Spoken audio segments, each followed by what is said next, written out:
अस्सलाम वालेकुम। मैंने पहले जमात नहम के तलबा के लिए चैप्टर नंबर 5 जो है इसके न्यूमेरिकल्स किए थे।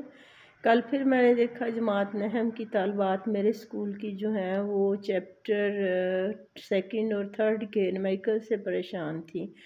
न्यूमेरिकल और चैप्टर अगर आप पहले छः चैप्टर अच्छी तरह से करवा देते हैं तो इंशाल्लाह अल्हम्दुलिल्लाह बच्चों के 2 क्वेश्चन लॉन्ग अच्छे हो जाते हैं।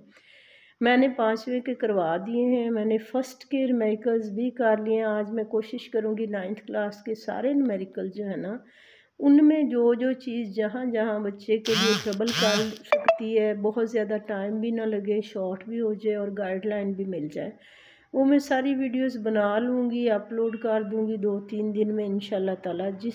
जिसको ज़रूरत हो वो उसे देख ले। तो ख़ासकर होता है फार्मूला, डाटा, चीज़ों को समझना। बाकी कैलकुलेटर तो हर कोई इस्तेमाल कर सकता है। मैं कोशिश करूँगी कि टाइम कम लूँ और आप लोगों को फ़ायदा ज़्यादा, और जो न्यूमेरिकल जितना आसान हो सकता है, मेरा 24-25 साल का तजर्बा है, वो मैं आपको उतना आसान समझा दूँ और जो जितना अहम है या बाकियों से मुख्तलिफ है वो भी बता दूँ। अपना बहुत ख्याल रखिएगा। अल्लाह हाफ़िज़।